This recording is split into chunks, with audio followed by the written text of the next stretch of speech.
PR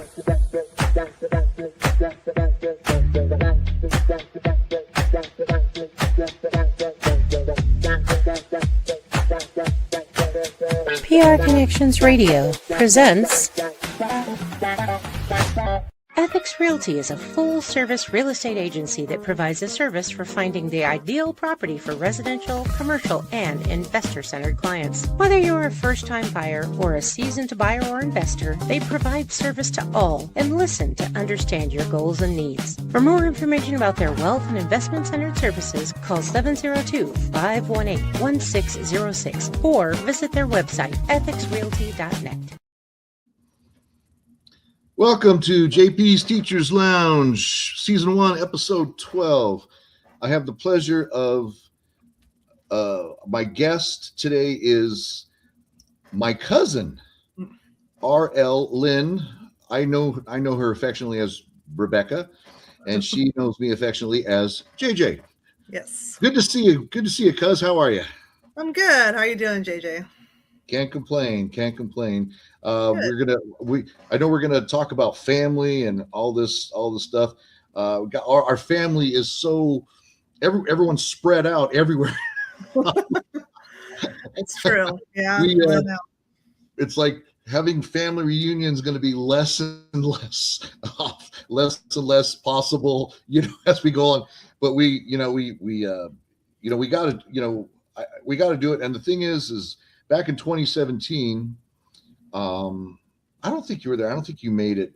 I had an idea, and it would have been our Grandpa Faye's 100th birthday, and I had an idea, and I just had the idea, but I needed cousin Sharon and your mom and my Auntie Karen to actually get the stuff together, and I had the idea. They had the methods.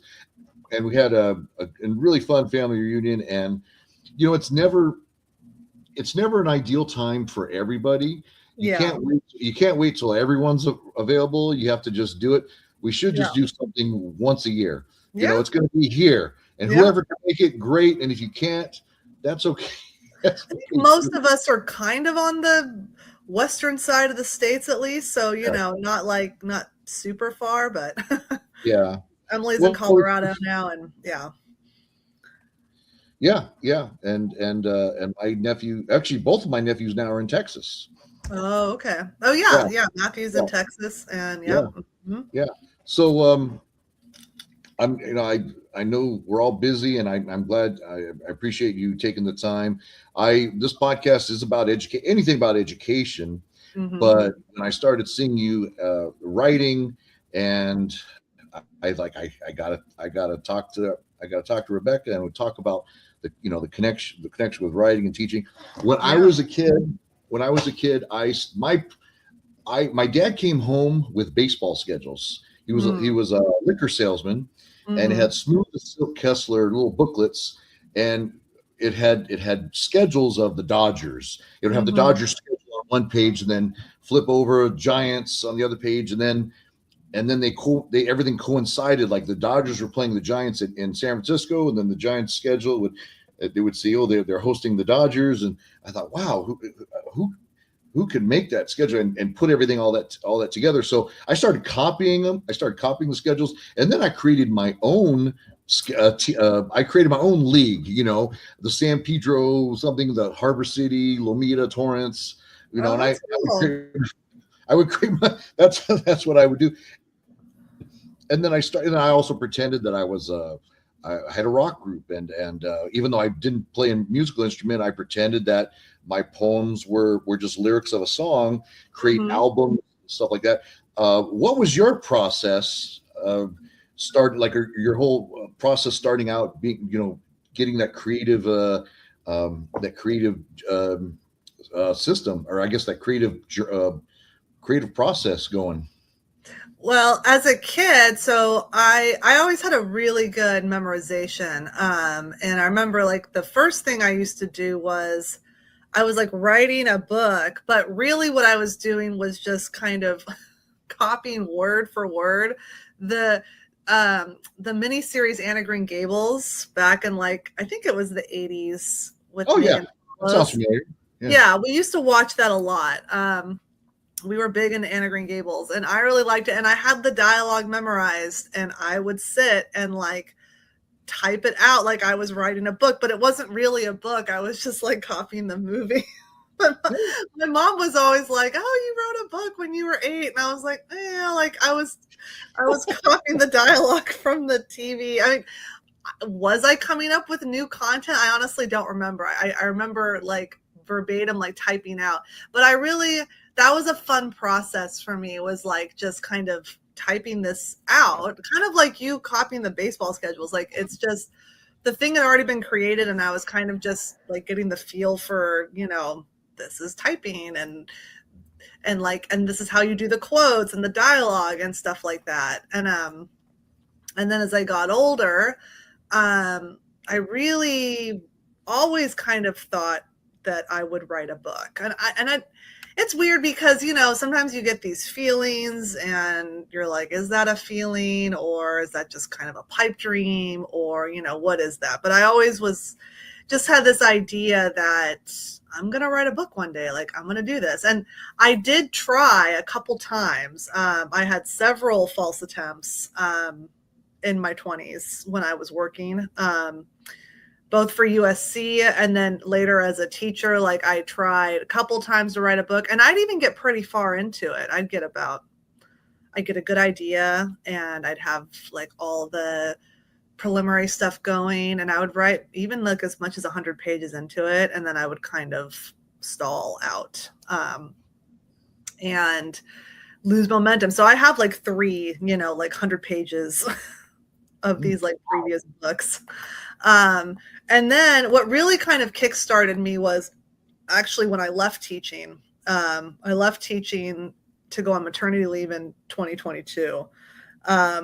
And because, I mean, you've been a teacher, but there is something, it's very rewarding, but it is, and I'm a little bit of an introvert. There is something that is so draining about teaching. I just had no bandwidth to write when I was done teaching. Like I wanted to come home and be like, okay, now here's my time, I can write. And I just couldn't get myself to do it. So, when I left teaching, and then of course I had my son, which is also draining, but it's like a different type of draining. I don't know. But I started with short stories. So I entered a bunch of short story competitions, and I had success on my first short story competition. I got 5th place in round 1, and then progressed to round 2. And then all of a sudden I was doing all these short story competitions, and all these different lengths, 1,000 words, 2,000 words, and then real short ones, like 100, 500 words. And actually the idea for my book was actually based off a short story that I did for a competition. So it ultimately like inspired the novel, which I then wrote after that. So Yeah, so that's it's a journey.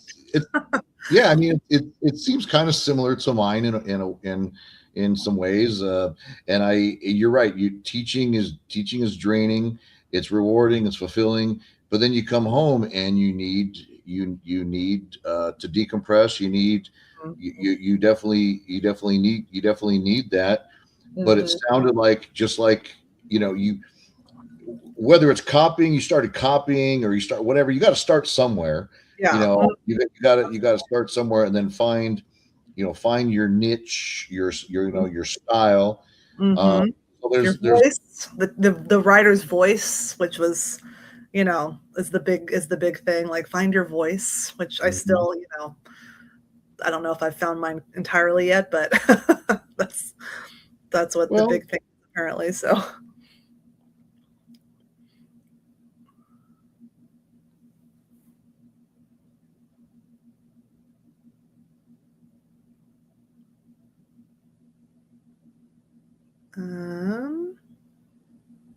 What happened? You seem to be frozen. says, there we go. Okay. Okay. There you are. Lost there for a second. Okay. got a new Wi-Fi network, so it's so far it's been pretty good. I was on a Zoom session a few days ago, but hopefully it sticks through for another Yeah. 20 minutes or so. Yeah, I know, right? So it might be the issue might be my way. So let's get so let's hopefully let's please let's do Yes. it. So when I turned 40, I was like, okay, I had all these poems and it's kind of like with your stories, like I write some stuff and then I go, I never really finish it, or hey, I got to improve it. I got to go and edit it and improve it. Instead, I just write it. And it's like, no, most of what I wrote was garbage, but then I needed to get through the garbage and then get through it. So, but that's all I do. I just write, but then I would never rewrite or revise.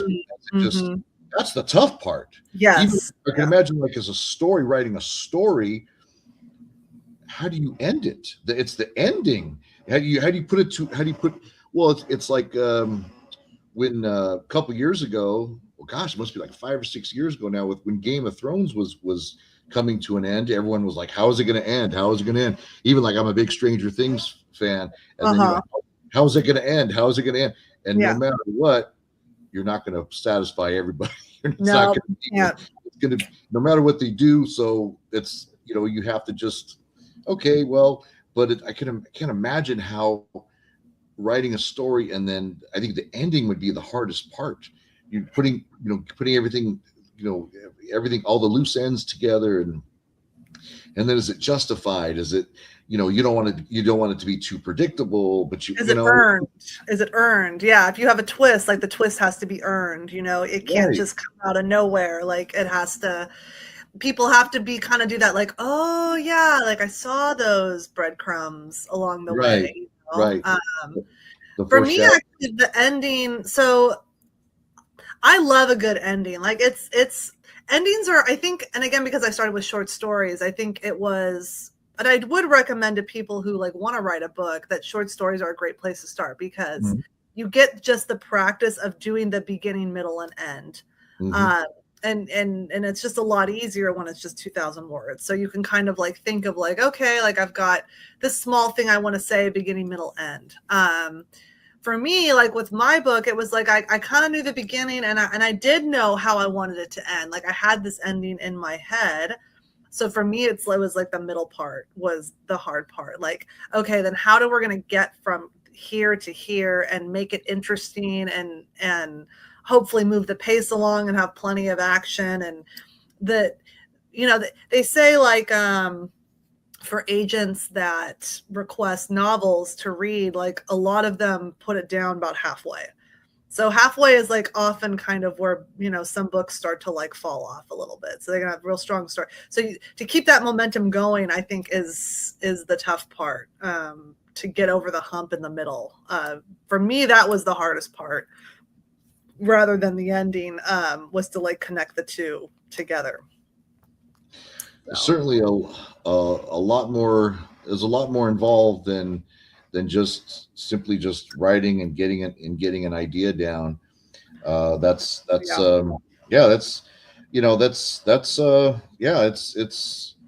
lot. It's a commitment. It's a lot of things. Are you back in the classroom now? No. So actually, no, I never went back. I quit in 2022, and I online tutor now. So I run my own tutoring business. So, that's been good.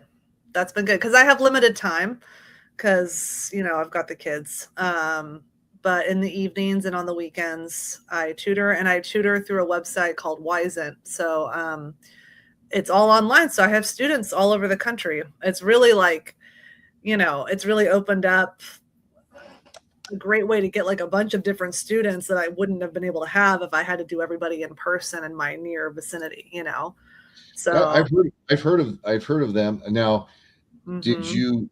It's your company, like you franchised it, or you? No. Like I'm like one of their, I'm like one of their tutors basically. But okay, gotcha. What I like about them is that, they're basically just the middleman, so like there's some tutoring companies where it's like they have their tutors, but then they're paying they're paying their tutors like $20 an hour or something like that, with Wyzen, like you charge what you charge. So I set my own rate, they take their cut, and then they take their cut to help me find clients, basically, to find students.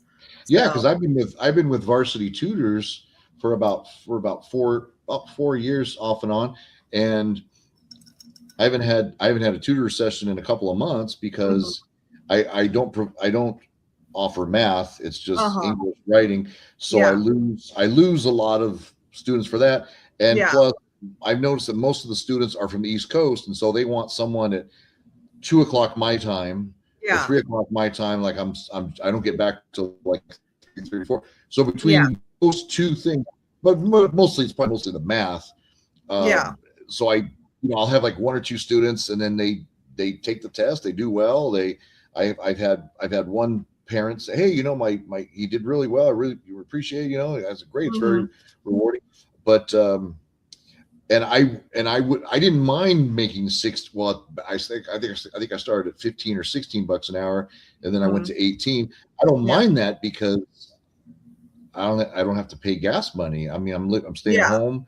It's what I want more. Do I deserve more? Yes, but they get their cut. They get you the students. So I have no problem with that. But they actually started a system where when you have a second session with somebody, you bump up to like another buck an hour, $2 an hour, whatever. You max out at 40. You max out at 40. Well, I got to like 22. I got like 22, 23, and then student finished. So, but I totally get that, but it's nice to being able to set your own rate. Because I would do about 25, 30, figure, if I'm not spending money on gas, I take that into consideration. They get you but anyways, I mean, that's great. That's great. So, another thing I wanted to ask you, well, I thought you were back in the classroom, but, no, I never went back. Yeah. Well, you know what, when you can work from home, why not? I mean, it's been nice not having to pay money for daycare. That was the thing too. It was because daycare is so expensive. It was like, well, then it really is not worth like the hours you put in for teaching when you consider your salary isn't having to account for daycare on top of it. Then it really is like. And if I could just supplement a little bit more with the online tutoring, and then ideally the writing at some point, although I'm still working towards that, bringing in any money, but the tutoring has been good just to supplement. And I mean, like you said, math is pretty high demand. So I do have the advantage, and I teach up level high school math, so, I get some college students, in calculus and statistics, and then a lot of AP calculus, AP statistics, and other high school math. So there's a lot. If it were just consistent, like if I just got like 7 or 8 hours a week consistently, I'd be happy. But it's funny you mentioned about like daycare. When I first moved here in 99, I was teaching at this middle school. I started middle school and I ended up in the middle school. But I was in high school for the middle of it, and I called up and ordered a pizza, Domino's or somewhere. And I said, "Yeah, my name's James." And he's like, "James Pesutich." I said, "Yeah, who is this?" Never mind. What do you mean, never mind? It was one of my coworkers. It was like, who's messing with me? I called up. He was working there part time. Working at Domino's. And then when I talked to the next time at school, I talked to him, and he said, I got a part time job to help with daycare expense. So I'm like, okay, well, let me get this straight here. You're working full time, you're working teaching, and then you're getting a part time job at a pizza place. I mean, I'm not knocking it. That's where I started. you're getting a second job so that you can have money for daycare, so you can have someone watch your kid. You So know, you can teach. Yeah, I know. but, does someone? Am I the only one who just doesn't sees the irony in this, or you It's, know? yeah, for me, I mean, and some people, yeah, I mean, some people, I'm very lucky that, we're able to kind of make it work with, our 1.25 salaries here. So that's nice. It has been helpful that I've been able to keep up something, and like I said, the online is good because I do it. So it's nice because those East Coast kids you were talking about, often I can get sometimes a session with them in while the kids nap because it's about 1:30 my time, 4:30 their time. And so sometimes I can get one out of the way there and then not have to do so many in the evenings. But it's been real good. I mean, I've been consistently getting about 9 to 12 hours a week, which has been like pretty good schedule. So and it gives me time to write still. So it's been Well, that's really all I'm looking for. But we'll yeah see. We'll yeah see how it goes. But hey, again, if it works for you, great. Because I can't imagine, especially me being a teacher, especially with the financial salary and stuff. I can't imagine. I look at retirement in a very different way because I retire for 2 months out of the year or 2.5 months out of the year, and I get a taste of it, and it's nice. But yeah I like to work now. yeah The only thing I would do, the only thing I would change is being able to set my own hours and be able to mm, work where I want to work. But other than that, I like working. So, and I'm sure that for you, it's kind of it's rewarding, fulfilling because you still get to teach, and you got a couple hours here and there, and then yep, something that you could do, as an outlet. You make a little extra money, and then you go back and do your motherly duties and your yep. and that kind of stuff. That's great. I was going to ask you, because back in 2015 I joined Toastmasters to obviously help with my speaking and leadership abilities, and I became very conscientious of the filler words, the ahs, Uh-huh, the ums and uh-huh. so's. And I was going to ask you, but it's probably just not applicable. uh, uh, is there how has writing helped your teaching? But then you are tutoring. Once a teacher, always a teacher. Once a So teacher, always a teacher. Yeah. how has writing maybe helped your teaching, I guess? Or Yeah, I don't know if writing has really helped my teaching or if it's been more the other way around. your I'm not teaching has 100. helped your writing? Okay. Huh? Yeah, I mean, my writing has definitely helped me, I guess, just in um, just being aware of certain things. I've learned a lot as I have done this. Like using adverbs that you don't need to use, using words like just or that, like you're talking about filler words. Now that is more from a writing perspective. It doesn't necessarily translate to my teaching, because yeah, I'm sure I still use a lot of filler words when I teach, Well, but we uh, all do, but as yeah, I said, at least I'm yeah, cognizant of it. hmm And hmm so when I yeah, teach now, I tend to slow down hmm and hmm pause.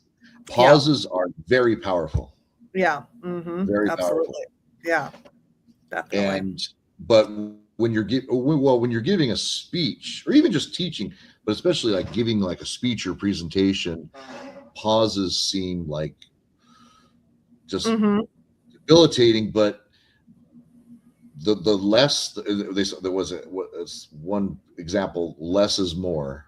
yeah, Something like less is more. But for sure. I was not I was not always a reader. My dad would give me sports books because he knew I would at least look at the pictures and at least read about stuff. And again, I was a baseball junkie. My dad was too. Yeah. Football and basketball. Who are a few of your favorite authors, and why do you think how do you think they appeal to you?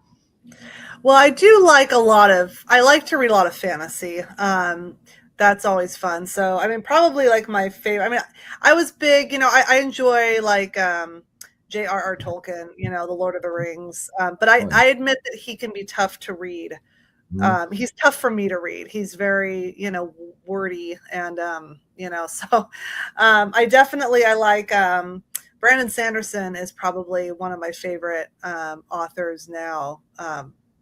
Terrific fantasy, and his world building can be very dense too, but I feel like it's very readable. His books are real long, some of them not as long as others, but his stuff is just so rich. I mean, he's like the master at creating these worlds, and I'm kind of just in awe of just his pure breadth of imagination. But I also really like Ken Follett. Ken Follett was historical fiction. He did thrillers initially, and then he went to historical fiction. So his Pillars of the Earth was like something I read way back in the day, which I loved.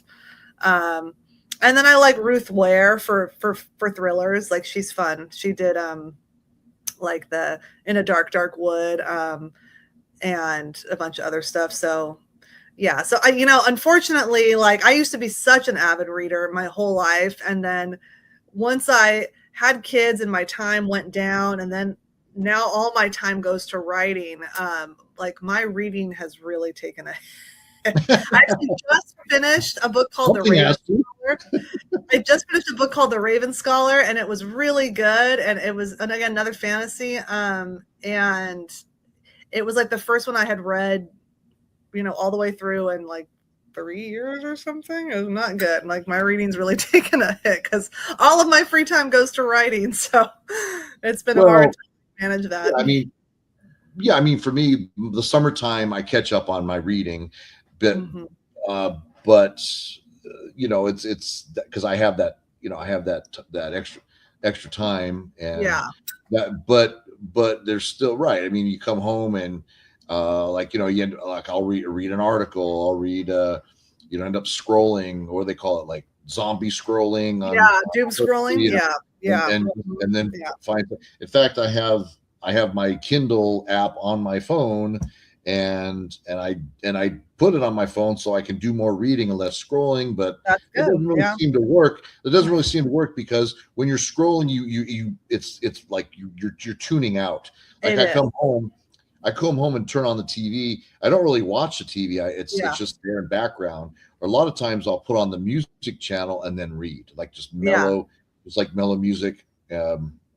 But You almost have to get the phone out of it. I'm the same way, and I'm really trying to be better on the doom scrolling because it's yeah, just, you do get sucked in. I mean, it is like, it's triggering something that's causing you to keep yeah. going, and it's like, and it's, I don't know exactly how it, but it definitely is addictive. And you almost just have to like get the phone somewhere else, like the other room, because like the temptation to just grab it and want to check something Hmm. is is is strong. Well, well, I have a nice situation where across the street is a park, Hmm. and sometimes I'll purposely leave my phone here, and then I'll Yeah. just go to the park with my Yeah. just just nothing, just my keys, my house keys, and just walk there, Yeah. and just purposely, like, just walk, just Yeah. enjoy the just to get away, and you feel so much better because Yeah. yeah, the TV, yeah, the TV, you scroll, you the channels, but then again, sometimes I'll say, you know what, I'm going to turn on YouTube or something, and just listen to just mellow music, and just read. So another question I wanted to go over, but again, it's um, students sometimes have difficult time tapping into their creative side. Um, but again, I know that maybe perhaps you can think back when you were teaching. Hmm. Uh, what did you what did you do anything to help the students tap it. Well, you taught math, right? Did Loves you teach math. math? But there's a lot of like, I mean, the creative side, I think a lot of it is kind of goes over into like problem solving on math. You know, it's the same, you're Right. kind of working the same muscles of like you have this problem, whether it's like a plot you're trying to come up with and you're trying to connect, you know, plot points A and B, or you're Mhm. trying to kind of put together this like process to build this thing, right? Math is similar where you've got a problem and you have to build a thing to kind of work it out. So I do think it's they're probably tapping into similar muscles. It was always something that was very hard to teach because it Yeah. it really just takes practice. I mean, it's not something, it's a hard thing to teach and more something you can kind of guide people on. But it's like trying to teach someone how to write a short story, trying to teach them how to work through a problem. It's like they kind of just have to do it, and you can kind of help them like along the way of like, okay, like you're here now, what's your next step? It's always like, what's your next step? And being able to kind of see like, okay, here I am, how do I get to here, how do I get to here, how do I get to here? And you can kind of help guide that, but a lot of it is just like practice. Like you just have to practice. You just, the more you do, the easier it gets, the faster you find the connections, you know. And I do think like whether you're creative writing or doing like math, like I think it's similar process. Yeah, I mean, it is tough. It's definitely tough to teach Yeah. if you could teach it at all. And Yeah. again, one step at a time. And they we need to teach students to be more creative and Mm, definitely more critical, definitely more creative, think outside the box. yeah. So that's for sure. Um, I know that when I was, when I would write all the time. Not so much anymore. Again, as the years went on, that's why Mhm. when I turned 40, that was like a bucket list thing. Like I published my book, and I just wanted to just do it and get it and Yeah. get it done, so I don't push it off again. Hmm. I've only though I I don't get inspired. There's only two times that I remember over the past 25 years that I've actually been inspired to write, and one was the night of 9/11, uh, Mm. and then the other time was my first trip to Sedona. And Mm. when I was in my hotel room, I was just like, I wanted to just write. And Mm. so, do you get inspired to write, or is it just simply you just I'm gonna write for 2 hours, 3 hours today, and then just get it done?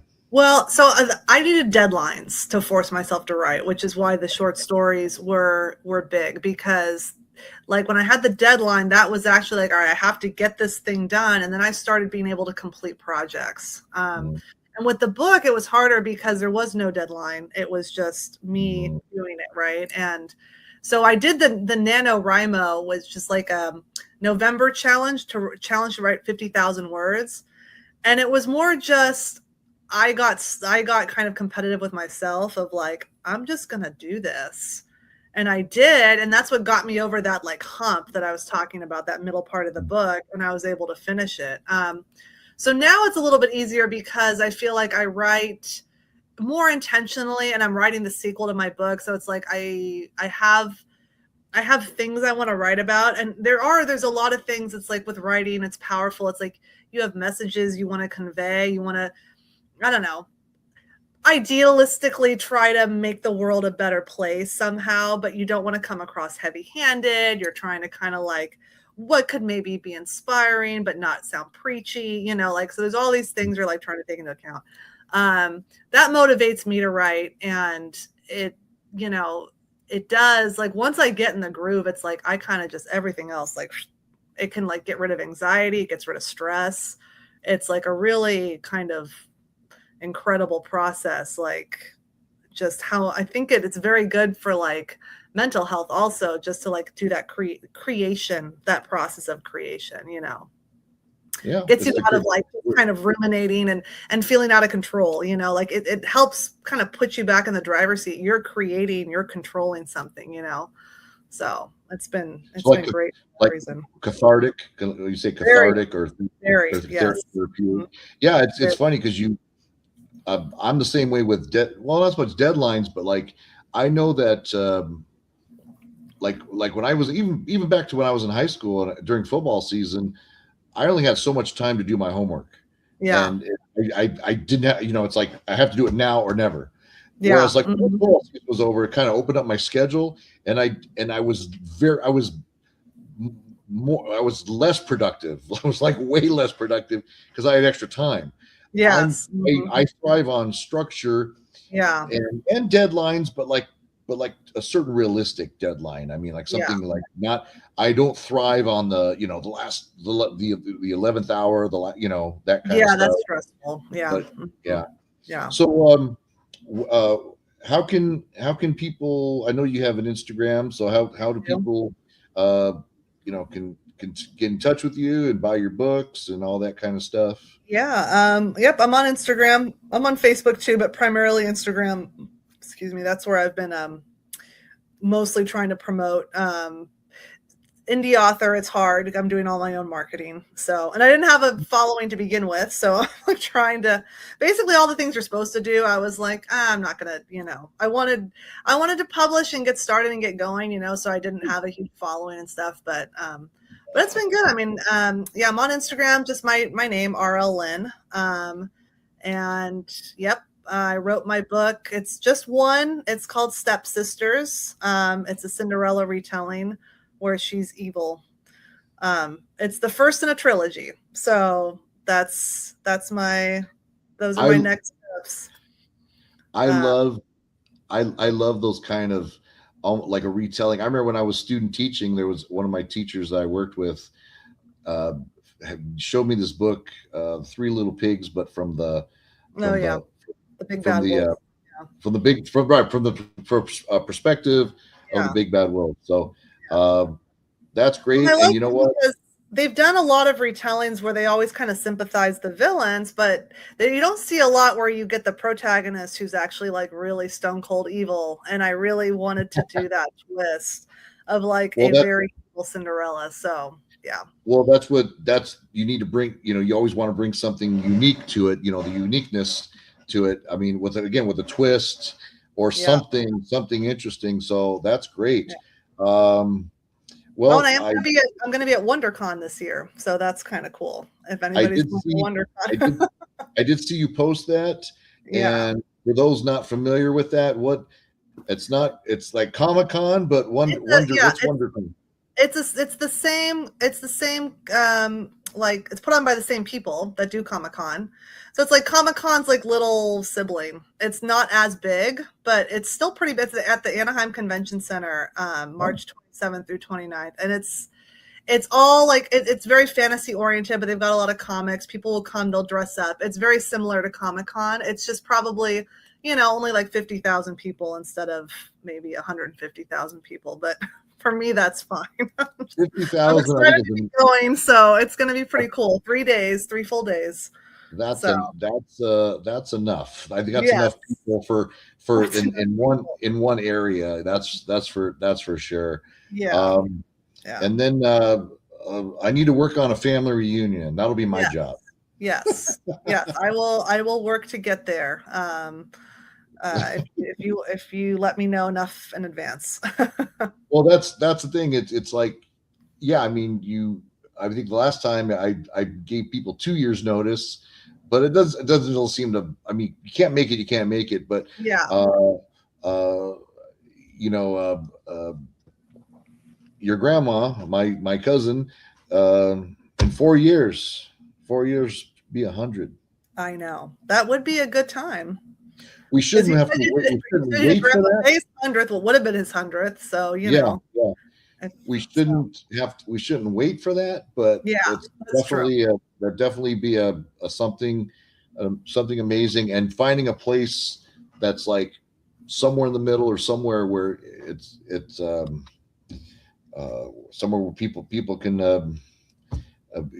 make it, or at least and then or even like hybrid, doing a live stream so people can Yeah, zoom in, something yeah, like that. So that'd be great. So yeah, well, I've talked to your mom about that because she's the one that she's the doer. She yeah. she I have the idea, but then She gets it done. right, Yeah, she gets it. She gets it done. Pass it off to her. So, but I really appreciate you taking the time to share your story, Yeah. And Thanks for I mean, inviting me. It's my first podcast. So maybe not the last, hopefully not the last, but my first. So that's exciting. Well, no, there's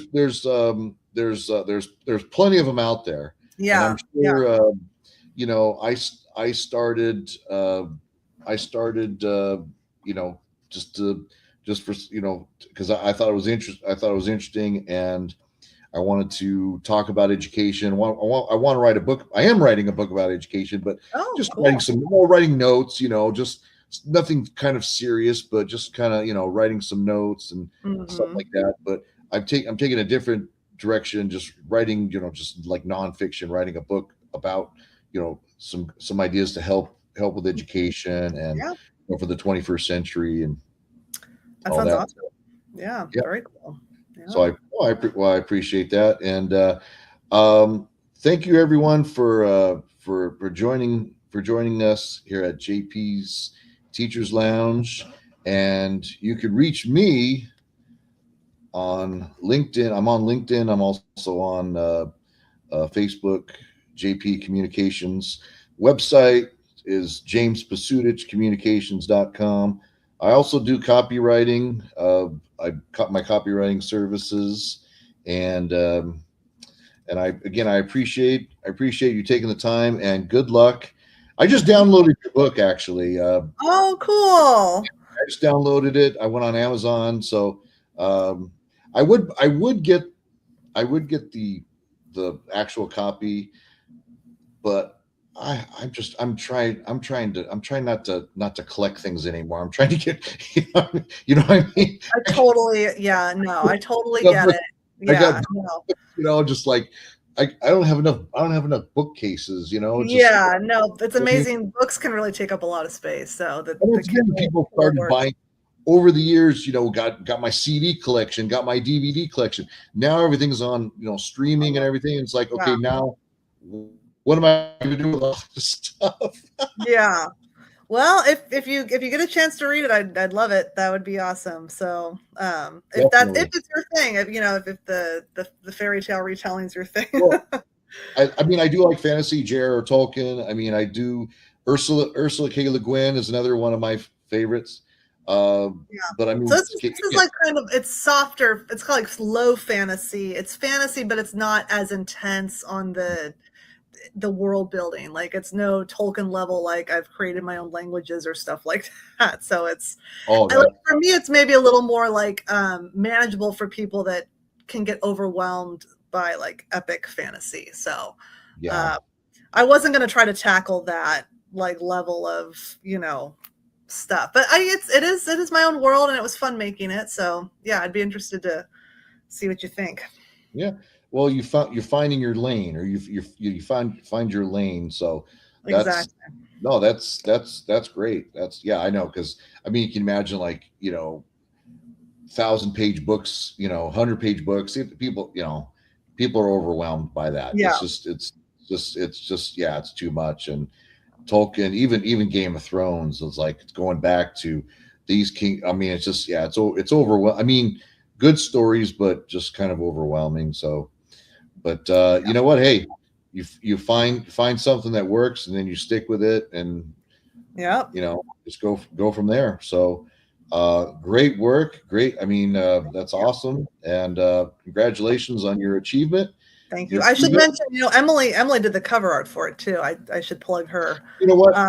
That kind of makes sense. Yeah. I could not have done that myself. I'm going to show it off real fast just because, you know, her artwork is so gorgeous. And yes. Yeah. Amazing. It would have been very hard for me to, you know, I was so lucky she did that for me. So yeah, it's very nice. A little sisterly collaborative effort there. So that's been great. Well, great job. And thanks everyone for listening in. JP's Teachers Lounge with my cousin, R.L. Lynn, AKA Rebecca. Thanks everyone. Have a great night. Thank you. Thanks, cousin. Bye. Classy Communications provides public relations and marketing solutions for businesses, professionals, and nonprofit organizations. They can deliver the true meaning of your business with press releases, social media marketing, web development, email marketing, book publishing, and much more. Wherever your potential clients are, they can help you connect with them. Visit classycommunications.net to learn more about their suite of services that can help your business stand out from the rest. Classy Communications is your solution for business success. PR Connections Radio thanks you for watching this podcast. Check out more episodes of this show and our others at prconnectionsradio.com.